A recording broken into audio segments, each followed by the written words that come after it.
R K media ಮಾಸ್ಟರ್ಸ್ಗೆ ಸ್ವಾಗತ ಸುಸ್ವಾಗತ.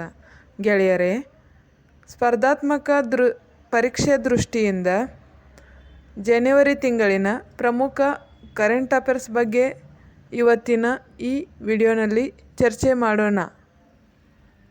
ಗೆಳೆಯರೇ, ಪರೀಕ್ಷೆ ದೃಷ್ಟಿಯಿಂದ ಇವತ್ತಿನ ಪ್ರಮುಖ ಸುದ್ದಿಯನ್ನು ತಿಳಿಯುವುದಾದರೆ, ಗೆಳೆಯರೇ, ಫ್ರೀ ಟ್ರೇಡ್ ಅಗ್ರಿಮೆಂಟ್ ಎಂಬುದು ಇತ್ತೀಚೆಗೆ ಸುದ್ದಿಯಲ್ಲಿರುವ ಒಂದು ಒಪ್ಪಂದವಾಗಿದೆ. ಇದು ಭಾರತ ಮತ್ತು ನ್ಯೂಜಿಲೆಂಡ್ ನಡುವೆ ಮುಕ್ತ ವ್ಯಾಪಾರ ಒಪ್ಪಂದ ಕುರಿತು ಜಾಗತಿಕ ವ್ಯಾಪಾರ ರಂಗದಲ್ಲಿ ಭಾರತದ ಬದಲಾಗುತ್ತಿರುವ ಪಾತ್ರವನ್ನು ಎತ್ತಿ ತೋರಿಸುತ್ತದೆ.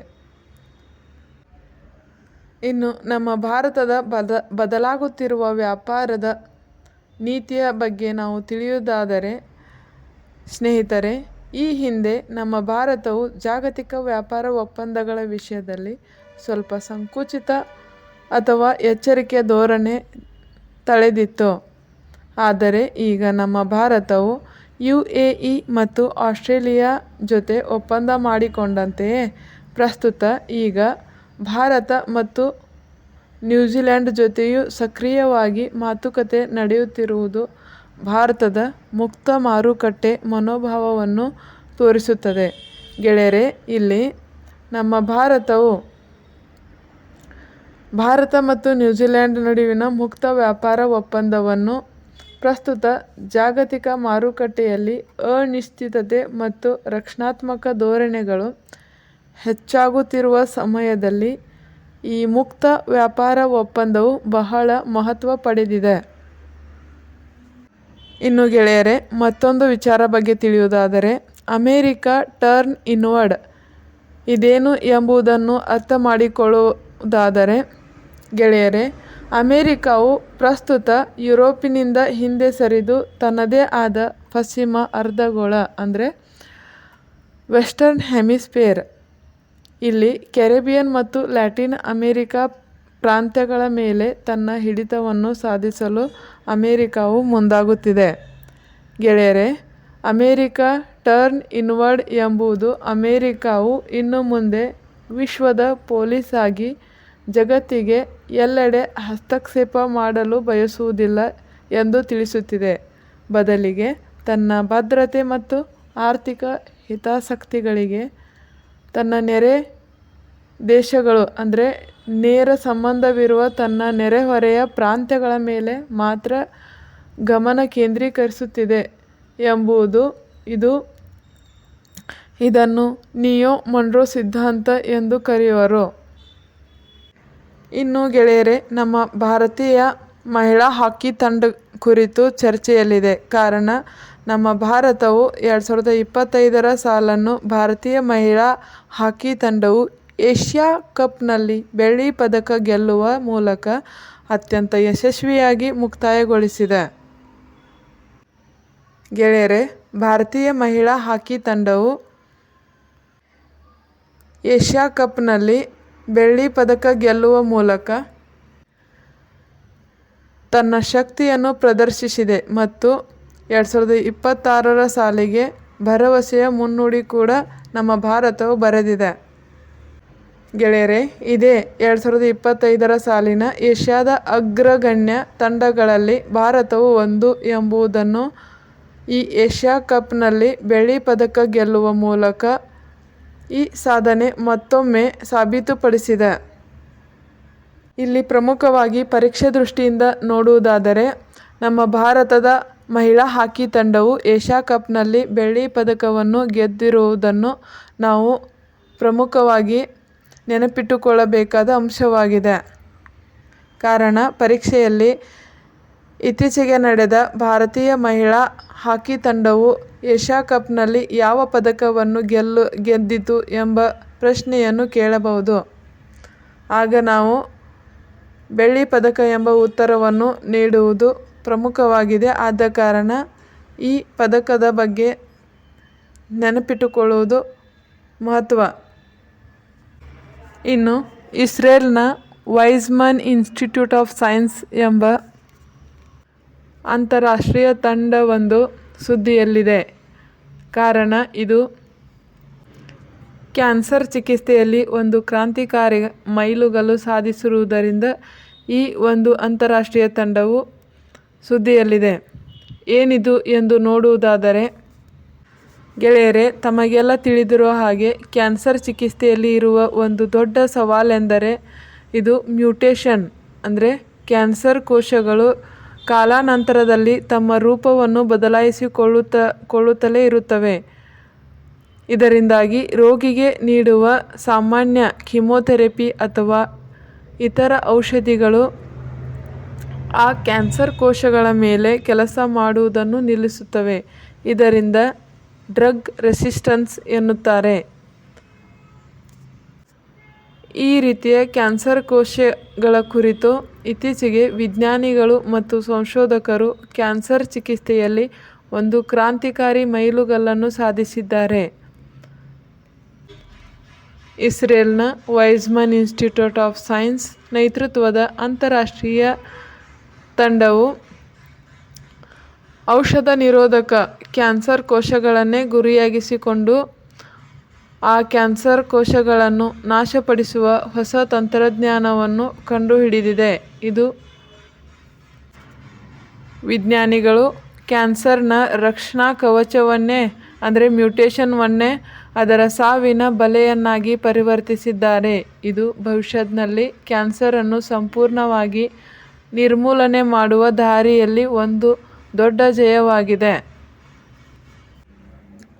ಇನ್ನು ಪಶ್ಚಿಮ ಆಫ್ರಿಕಾದ ರಾಷ್ಟ್ರವಾದ ಗಿನಿಯ ಮಿಲಿಟರಿ ಆಡಳಿತದಿಂದ ನಾಗರಿಕ ಆಡಳಿತಕ್ಕೆ ಮರಳುವ ಪ್ರಕ್ರಿಯೆಯಲ್ಲಿ ಅಧಿಕೃತವಾಗಿ ಅಧ್ಯಕ್ಷರಾಗಿ ಆಯ್ಕೆಯಾದವರು ಮಾಮಡಿ ಡೌಂಬಾಯ.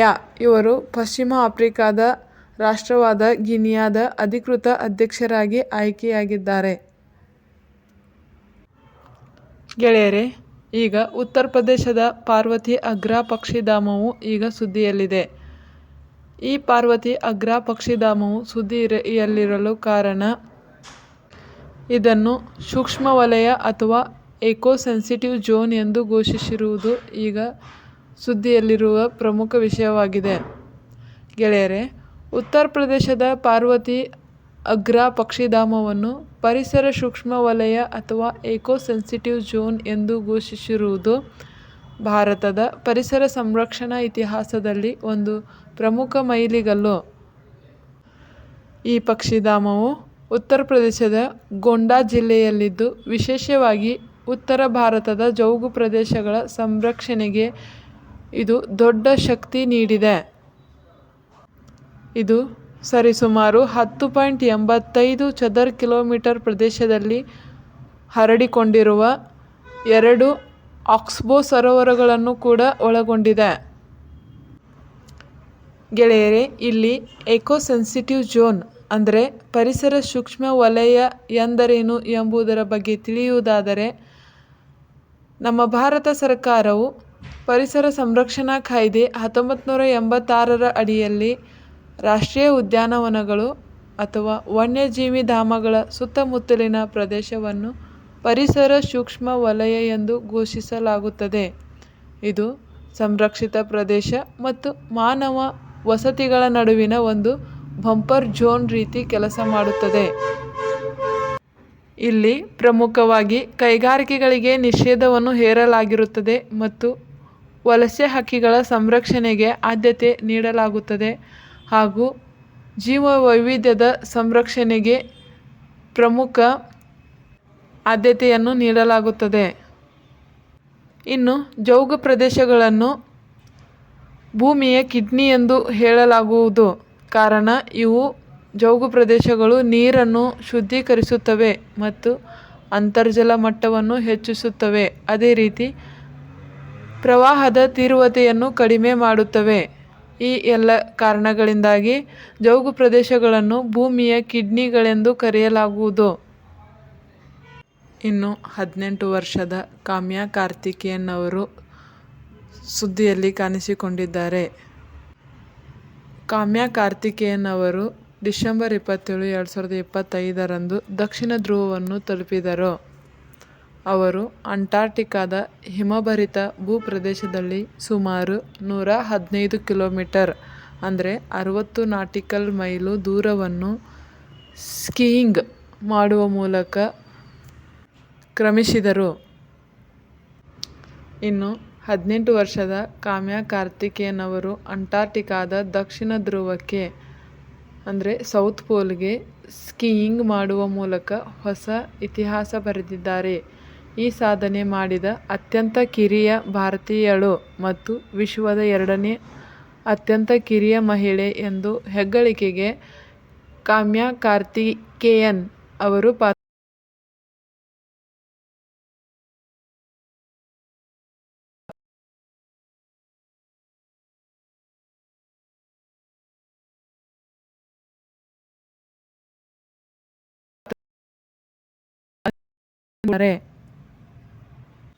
ಇವರು ಮೌಂಟ್ ಅಕಾಂಕಾಗುವಾ, ದಕ್ಷಿಣ ಆಫ್ರಿಕಾದ ಅತಿ ಎತ್ತರ ಶಿಖರವಾದ ಮೌಂಟ್ ಅಕಾಂಕಾಗುವಾ ಏರಿದ ವಿಶ್ವದ ಅತ್ಯಂತ ಕಿರಿಯ ಹುಡುಗಿಯಾಗಿ ಕಾಮ್ಯಾ ಕಾರ್ತಿಕೇಯನ್ ರವರು ಗುರುತಿಸಿಕೊಂಡಿದ್ದಾರೆ.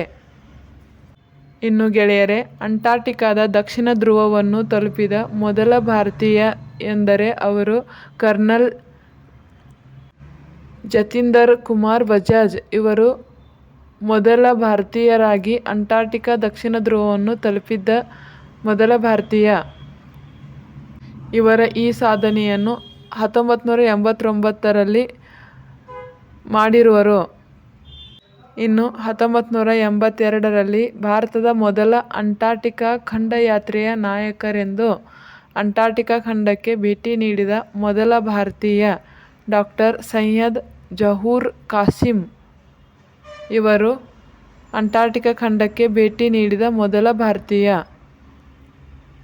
ಇನ್ನು ದಕ್ಷಿಣ ಧ್ರುವವನ್ನು ತಲುಪಿದ ಮೊದಲ ಭಾರತೀಯ ಮಾತ್ರ ಕರ್ನಲ್ ಜೆ ಬಜಾಜ್.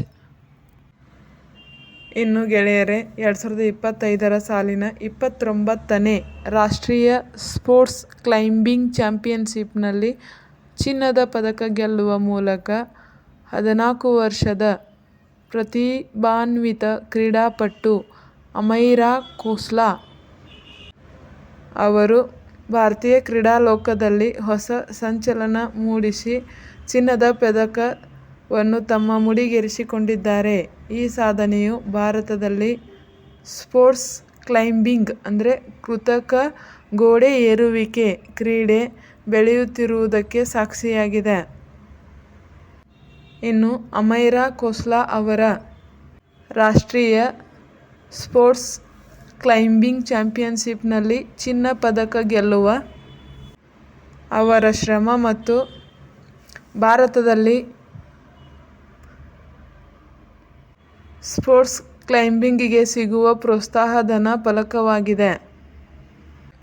ಇನ್ನು ಕೊನೆಯದಾಗಿ, ಗೋವಾ ಸರ್ಕಾರವು ರಾಜ್ಯದ ಆಡಳಿತಾತ್ಮಕ ಸುಧಾರಣೆಯ ದೃಷ್ಟಿಯಿಂದ ಮಹತ್ವದ ನಿರ್ಧಾರ ತೆಗೆದುಕೊಂಡಿರುವುದೇನೆಂದರೆ ಅದು ಗೋವಾ ರಾಜ್ಯದ 3ನೇ ಜಿಲ್ಲೆಯಾಗಿ ಕುಶಾವತಿ ರಚನೆಯಾಗಲಿದೆ ಎಂದು ಮುಖ್ಯಮಂತ್ರಿ ಪ್ರಮೋದ್ ಸಾವಂತ್ ಘೋಷಿಸಿದ್ದಾರೆ. ಗೆಳೆಯರೇ, ಪ್ರಸ್ತುತ ಗೋವಾದಲ್ಲಿ ಉತ್ತರ ಗೋವಾ ಮತ್ತು ದಕ್ಷಿಣ ಗೋವಾ ಎಂಬ 2 ಜಿಲ್ಲೆಗಳಿವೆ. ಈಗ ಹೊಸದಾಗಿ ರಚನೆಯಾಗಲಿರುವ ಜಿಲ್ಲೆಯು ಈ ಭಾಗದಲ್ಲಿ ಹರಿಯುವ ಪವಿತ್ರ ಕುಶಾವತಿ ನದಿಯ ಹೆಸರನ್ನು ಇಡಲಾಗಿದೆ. ಈ ಕುಶಾವತಿ ನದಿಯ ತೀರದಲ್ಲಿ ಯುನೆಸ್ಕೋ ಮಾನ್ಯತೆ ಪಡೆದ ಪ್ರಸಿದ್ಧ ಪೆಟ್ರೋಗ್ಲಿಫ್ಸ್ ಅಂದರೆ ಶಿಲೆ ಕೆತ್ತನೆಗಳು ಇರುವುದರಿಂದ ಈ ಹೆಸರಿಗೆ ಐತಿಹಾಸಿಕ ಮತ್ತು ಸಾಂಸ್ಕೃತಿಕ ಮಹತ್ವವಿದೆ ಎಂದು ಈ ಹೆಸರನ್ನು ಇಡುವ ನಿರ್ಧಾರವನ್ನು ಗೋವಾ ಮುಖ್ಯಮಂತ್ರಿ ಪ್ರಮೋದ್ ಸಾವಂತ್ ರವರು ಘೋಷಿಸಿರುವುದು ಕಂಡುಬರುತ್ತದೆ. ಗೆಳೆಯರೇ, ಇಲ್ಲಿಗೆ ಈ ಒಂದು ಸಣ್ಣ ಮಾಹಿತಿಯನ್ನು ನಿಮಗೆ ನೀಡುವ ಮೂಲಕ ಇಲ್ಲಿಗೆ ಈ ಮಾಹಿತಿಯನ್ನು ಮುಕ್ತಾಯಗೊಳಿಸುತ್ತಾ, ಯಾರೇನೂ ನಮ್ಮ ಚಾನಲನ್ನು ಸಬ್ಸ್ಕ್ರೈಬ್ ಮಾಡಿಲ್ಲ ಎಂದರೆ ಅವರು ಸಬ್ಸ್ಕ್ರೈಬ್ ಮಾಡಿ ಎಂದು ಹೇಳುತ್ತಾ ಮುಂದಿನ ಮಾಹಿತಿಯೊಂದಿಗೆ ಮತ್ತೆ ಸಿಗುತ್ತೇನೆ. ಜೈ ಹಿಂದ್.